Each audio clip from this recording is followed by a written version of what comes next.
नमस्कार दोस्तों, स्वागत है आपका हमारे चैनल एस्पिरेशन क्लासेस में। दिस इज़ पूजा वर्मा। आज हम फिर आपके लिए लेकर के आए हैं भारत की राज्य व्यवस्था से संबंधित कुछ सामान्य प्रश्न। यदि आपने हमारा इससे पहले का वीडियो नहीं देखा है तो प्लीज़ हमारे चैनल पर विज़िट करके इसके पहले का वीडियो ज़रूर देखें, क्योंकि आज हम जो आपको प्रश्न कराने जा रहे हैं इसके पहले भी हमने आपको अपने इस सीरीज़ के कुछ चुनिंदा प्रश्न करवा चुके हैं और आगे हम उसी आज सीरीज़ को बढ़ाने जा रहे हैं। तो चलिए ज़्यादा समय ना बर्बाद करते हुए हम आज का अपना वीडियो स्टार्ट करते हैं। हमारे आज की इस सीरीज़ का पहला प्रश्न है, भारतीय संविधान में कितनी अनुसूचियां हैं? 8, 10, 9 या फिर 12? हमारे भारतीय संविधान में टोटल कितनी अनुसूचियां हैं? इस क्वेश्चन का राइट आंसर हो जाएगा ऑप्शन नंबर डी, 12। हमारे भारतीय संविधान में टोटल 12 अनुसूची हैं, जिसमें से प्रथम अनुसूची में 28 राज्यों एवं संघ शासित क्षेत्रों, यानी कि जो हमारे 28 राज्य हैं और संघ शासित क्षेत्र कितने हैं? 9, उनके बारे में वर्णन किया गया है। किस अनुसूची में? प्रथम अनुसूची में। इसी प्रकार से पूरी टोटल 12 अनुसूचियों में वर्णन किया गया है अलग अलग संविधान से संबंधित अनुसूचियों का। नेक्स्ट क्वेश्चन देखते हैं अपनी सीरीज का। भारतीय संविधान की 8वीं अनुसूची संबंधित है भाषाओं से, नगर निगम से, मुद्रा से या फिर ग्राम पंचायत से? इस क्वेश्चन का राइट आंसर है ऑप्शन नंबर ए, भाषाओं से। भारत में हमारी टोटल 22 भाषाओं का उल्लेख किया गया है। तो भारतीय संविधान की जो 8वीं अनुसूची है उस अनुसूची में 22 भाषाओं का उल्लेख किया गया है। जो 8वीं अनुसूची में जिस प्रकार से आप देख रहे हैं कि हमारे भारत की 22 भाषाओं का उल्लेख किया गया, जो अलग अलग प्रकार से कई सारी भाषाओं उनकी राजकाज की भाषा का से संबंधित है। हमारा नेक्स्ट क्वेश्चन है, केरल की राजकीय भाषा कौन सी है? तमिल, तेलुगु, मलयालम या फिर कन्नड़? तो इस क्वेश्चन का राइट आंसर है option number C, Malayalam. Kerala की राजकाज की भाषा कौन सी है? मलयालम। नेक्स्ट क्वेश्चन, भारत में सर्वाधिक बोली जाने वाली भाषा कौन सी है? हिंदी, तमिल, मराठी या फिर बंगाली? तो भारत की सर्वाधिक बोली जाने वाली भाषा कौन सी है? आप सभी जानते हैं, हिंदी। ऑप्शन नंबर ए हमारे इस क्वेश्चन का राइट आंसर है। नेक्स्ट क्वेश्चन देखते हैं, संपत्ति का अधिकार एक है। आपको बताना है कि संपत्ति का अधिकार क्या है? मौलिक अधिकार है, नैसर्गिक अधिकार है, प्राकृतिक अधिकार है या फिर कानूनी अधिकार है? तो संपत्ति का अधिकार हमारा कानूनी अधिकार के अंतर्गत आता है। तो ऑप्शन नंबर डी इस क्वेश्चन का राइट आंसर हो जाएगा।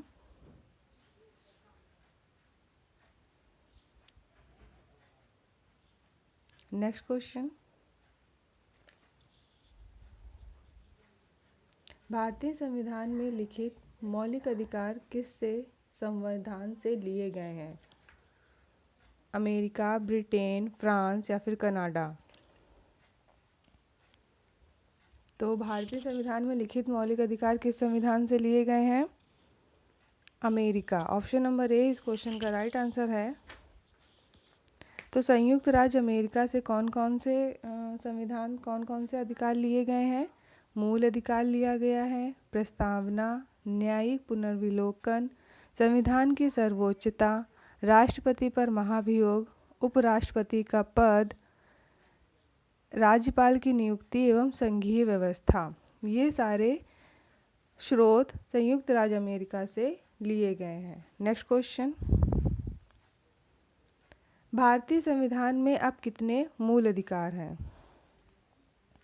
6, 7, 5 या फिर 9? तो भारतीय संविधान में अब 6 मूल अधिकार हैं। ऑप्शन नंबर ए इस क्वेश्चन का राइट आंसर है। तो वर्तमान में मूल अधिकारों की संख्या हमारी 6 है और संविधान में मूल अधिकारों की संख्या 7 थी, लेकिन 44वें संविधान संशोधन में संपत्ति के अधिकार को विधिक अधिकार यानी कि अनुच्छेद 300 का के अंतर्गत बना दिया गया था। यानी कि पहले 7 थी, तो जिसमें से 44वें संविधान संशोधन में संपत्ति के अधिकार को हटा दिया गया था। इसलिए अब मूल अधिकार हमारे टोटल कितने रह गए हैं? 6, जो कि संविधान के भाग 3 में अनुच्छेद 12 से 35 तक में मूल अधिकारों का वर्णन किया गया है। नेक्स्ट क्वेश्चन देखते हैं। मौलिक अधिकारों का संरक्षण है। आपको बताना है कि मौलिक अधिकारों का संरक्षण क्या है। संरक्षक कौन है? कौन मौलिक अधिकारों का संरक्षक करता है? सर्वोच्च न्यायालय, संसद, राष्ट्रपति या फिर प्रधानमंत्री? इस क्वेश्चन का राइट आंसर है ऑप्शन नंबर ए, सर्वोच्च न्यायालय। सर्वोच्च न्यायालय हमारे मौलिक अधिकारों का संरक्षक करते हैं। नेक्स्ट क्वेश्चन देखते हैं। प्रेस की स्वतंत्रता का अधिकार निहित है। आपको बताना है कि प्रेस की स्वतंत्रता का अधिकार किस संविधान में या किस नियम में दिया गया है? तो नियमों के समान संरक्षण, भाषण स्वतंत्र, संघ निर्माण स्वतंत्रता, कार्य और सामग्री सुरक्षा। तो इस क्वेश्चन का राइट आंसर है ऑप्शन नंबर बी, भाषण स्वातंत्र्य। तो जो हमारा स्वतंत्रता का अधिकार है अनुच्छेद 19 से लेकर 22 तक में, तो 19A में विचार, अभिव्यक्त एवं प्रेस की स्वतंत्रता और सूचना पाने की स्वतंत्रता का अधिकार निहित है। Article number 19A। Next question.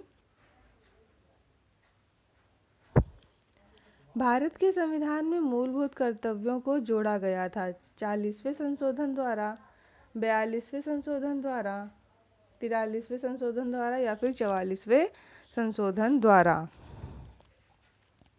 तो इस क्वेश्चन का राइट आंसर है ऑप्शन नंबर बी, 42वें संशोधन द्वारा। तो 42वां संशोधन हमारा सन 1976 में हुआ था। 42वां संशोधन कब हुआ था? 1976 में, जिसमें संविधान की प्रस्तावना में पंथ निरपेक्ष, समाजवादी एवं अखंडता जैसे शब्दों को जोड़ा गया था। और इस 42वें संशोधन को लघु संविधान के नाम से भी जाना जाता है। हमारा अगला क्वेश्चन देखते हैं। नागरिकों के मूल कर्तव्यों की सूची भारतीय संविधान के जिस अनुच्छेद में दी गई है वह है 51, 51A, 52 या फिर 50? तो इस क्वेश्चन का राइट आंसर है ऑप्शन नंबर बी, 51A। नागरिकों के मूल कर्तव्यों की सूची भारतीय संविधान के 51A अनुच्छेद में दी गई है।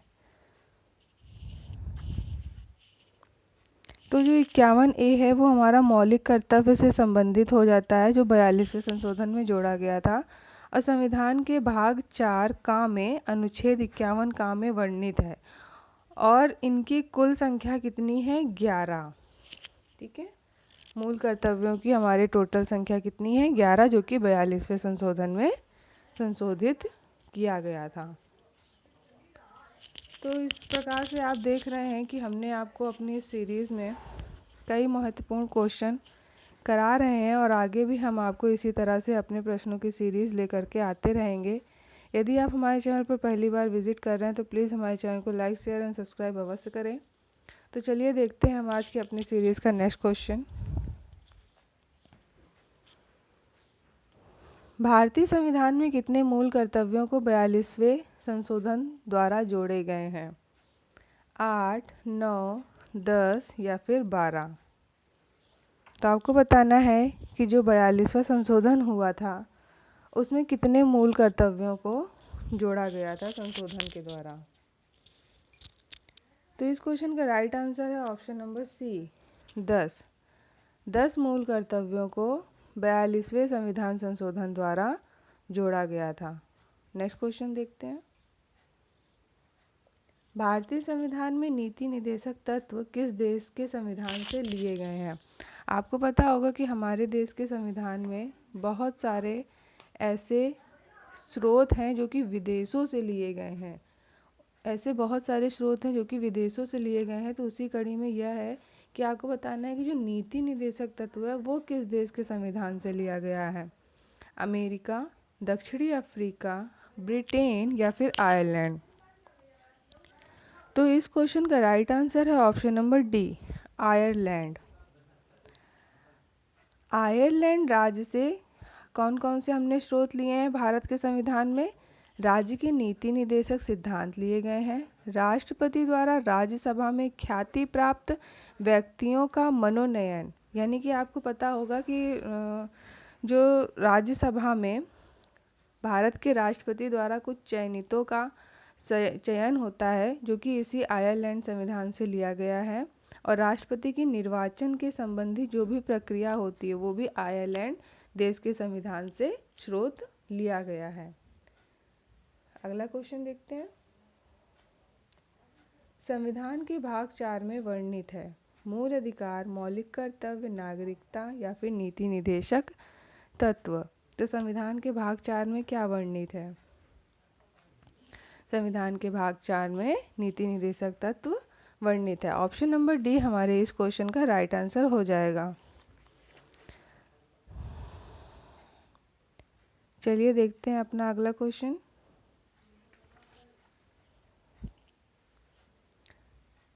तो यह प्रश्न हमारी आज की सीरीज का आखिरी प्रश्न है। भारतीय संविधान निम्न में से कौन सी नागरिकता प्रदान करता है? दोहरी नागरिकता, एकल नागरिकता, ए तथा डी दोनों, बी दोनों या फिर उपरोक्त में से कोई नहीं। तो इस क्वेश्चन का राइट आंसर हो जाएगा ऑप्शन नंबर बी, एकल नागरिकता। तो जो हमारा नागरिकता से संबंधित वर्णन है वो संविधान के भाग 2 में अनुच्छेद 5 से 11 नागरिकता संबंधी जितने भी अधिकार होते हैं वो हमारे संविधान के भाग 2 में अनुच्छेद 5 से 11 में वर्णित है। और भारतीय संविधान में कौन सी नागरिकता का प्रावधान है? एकल नागरिकता का प्रावधान है। भारतीय नागरिकता अधिनियम 1955 के अनुसार नागरिकता प्राप्त करने के निम्न आधार होते हैं। कौन कौन से आधार होते हैं? जन्म से, यदि आपका जन्म है, वंश परंपरा द्वारा, देशीकरण द्वारा, पंजीकरण द्वारा या फिर किसी विदेशी क्षेत्र के भारत में मिला दिए जाने पर हमें भारत की नागरिकता प्राप्त होती है। भारत के संविधान में एकल नागरिकता का प्रावधान है। तो हमारी आज की सीरीज़ का आखिरी प्रश्न से यहीं पर समाप्त होता है। यदि आपको हमारा वीडियो पसंद आया हो तो प्लीज़ वीडियो को लाइक, शेयर एंड सब्सक्राइब अवश्य करें और इसी तरह से हमारे साथ जुड़े रहें। तो मिलते हैं आपसे अपने अगले वीडियो में। तब तक के लिए थैंक यू।